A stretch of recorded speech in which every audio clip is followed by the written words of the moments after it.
अस्सलामुअलैकुम वीवर्स, कैसे हैं? हमेशा की तरह इस बार भी माशाल्लाह से आशाश बशाश होंगे और हमारी रेसिपीज़ को फॉलो कर रहे होंगे। Cook with Nazia Rihan channel को आपने बहुत ज़्यादा लाइक किया है, जिसके लिए बहुत बहुत शुक्रिया।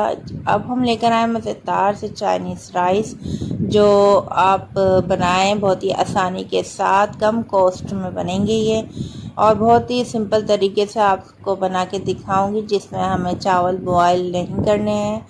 हमें इन्हीं में, जैसे आपके लीजिए सब्जियों की बिरयानी है ये, वो हम आपसे शेयर कर रहे हैं। एक बर्तन में हमने जो पतीली में 1 कप ऑयल गरम कर लिया था, उसमें हमने 2 अदद प्याज बारीक काट के जो है उसको डाल के फ्राई कर लिया था। इसके बाद लहसुन अदरक का पेस्ट डाल दिया है 2 टीस्पून। ये डालने के बाद हम इसको अच्छा से भूनेंगे। लहसुन अदरक आप जब भी इसमें डालेंगे या मसाले डालेंगे तो उसमें हमें भुनाई चाहिए होती है, और जब हम मसाले डालते हैं तो उसमें आप ज़रूर थोड़ा सा पानी ऐड कीजिएगा, वरना ऑयल में मसाले हमारे जल जाते हैं। ठीक है जी, हमने लहसुन अदरक जो है वो अच्छा सा भून लिया है, सारा कच्चापन और उसकी स्मेल ख़त्म हो चुकी थी। इसके बाद हमने ये 2 अदद आलू जो है काट के डाल दिए हैं। इसको थोड़ा सा ऑयल में हम फ्राई करेंगे। और हमने जो है बंद गोभी, शिमला मिर्च और गाजर जो है बिल्कुल छोटी छोटी काट ली हैं। ये बहुत ही आसान और सिंपल तरीके से रेसिपी आपके साथ शेयर हो रही है, और हमें बताते रहिएगा कि आपको रेसिपीज़ कैसी लग रही हैं, और अगर रेसिपी अच्छी लग रही हैं तो प्लीज़ लाइक शेयर सब्सक्राइब करना नहीं भूलिएगा। अब हम इसी वक्त हम इसमें टमाटो जो है वो भी काट लेते हैं। हमने इसमें बनाए हैं आधा किलो चावल में हमने लिया है 1 पाव गोभी, आधा पाव शिमला मिर्च, आधा पाव गाजर, ठीक है। और टमाटर हम इसमें सिर्फ 2 डालेंगे। 2 टमाटर को भी आप बारीक स्लाइस कर लीजिएगा। इसलिए वेजिटेबल जो है हमारी कट के रेडी हो चुकी हैं। अब आप देख सकते हैं, अब ये सारा आइटम जो है अब हम इसमें डाल देंगे। बंद गोभी, शिमला मिर्च, गाजर और टमाटर जो 2 अदद हमने काटे थे वो भी इसी वक्त इसमें डाल देंगे। अब हम इसमें करेंगे, इसी ऑयल में इसको फ्राई करेंगे।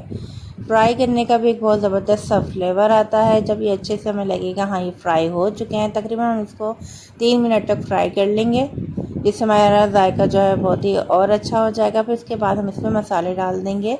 नमक डाल दिया है 1 टीस्पून, बाकी बाद में टेस्ट करके डाल देंगे। और 1 टीस्पून हमने इसमें डाल दी हैं कुटी हुई मिर्चें। हमें स्पाइसी ये सब्जियों की बिरयानी बनानी है, या आप इसको सब्जियों की बिरयानी बोल दीजिए। ये वो बिरयानी है सब्जियों की जिसे हम जो है जब हमारा दिल चाहे तो हम फटाफट से इसको आसानी के साथ बना लें और मज़े से इसको हम खा लें। और 1 टीस्पून हमने इसमें डाली है पिसी हुई हरी मिर्चें। चिली सॉस हमने डाला है इसमें 1 टेबल स्पून। सोया सॉस भी इसमें ऐड करेंगे 1 टेबल स्पून।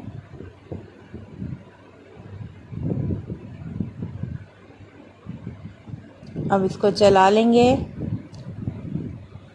और अब इसमें हम डाल देंगे 1 टीस्पून दही। डालने के बाद हमने इसको ढक के रखा है तकरीबन 15 मिनट। 15 मिनट में ये सब्जियां हमारी कुक हो चुकी हैं। अब दूसरी तरफ हमने लिया है 1 पाव चावल, सॉरी नहीं 1 पाव नहीं, आधा किलो चावल लिए हैं। इसको अच्छे से हमने धो लिया है। धोने के बाद हम इसमें डाल देंगे, ये नॉर्मल बासमती चावल है, ये हम डाल देंगे। अच्छे से वॉश ज़रूर कर लीजिएगा, वरना फिर जो है चावलों की भी एक अजीब सी स्मेल आती है। तो आप इसको अच्छे से वॉश करने के बाद आप इन चावलों को इसमें डाल दें। पानी डालें इतना कि आप अगर बिगनर हैं तो आप इसमें जो पानी डालेंगे वो आप इसमें डालेंगे, नाप लीजिएगा कि चावलों से 1 इंच ऊपर पानी हो। ये तरीका बहुत बेस्ट रहता है। अब वो डालने के बाद हमने इसको ढक के रख दिया था, और बीच में एक बार चलाने के बाद फिर और हमने इसको 5 मिनट का दम दिया था। और ये माशाल्लाह से हमारे चाइनीज़ राइस के लिए या सब्जियों की बिरयानी ये हमने बना ली है। सब्जियों का पुलाव हमने बना के रेडी कर लिया है। अब आप हमें बताइएगा ये कैसी रेसिपी है, जो बहुत ही ईजी और झटपट बनके तैयार हुई है। ठीक है जी, अब हमें अपनी दुआ में याद रखिएगा। मिलेंगे अगली रेसिपी में, जब तक के लिए अल्लाह हाफिज़। और जाने से पहले चैनल को प्लीज़ लाइक सब्सक्राइब करना नहीं भूलिएगा। अब मैं आपको दिखा दूँगी ये सर्व करते हुए, आप देख सकते हैं माशाल्लाह बहुत ही अच्छी खुशबू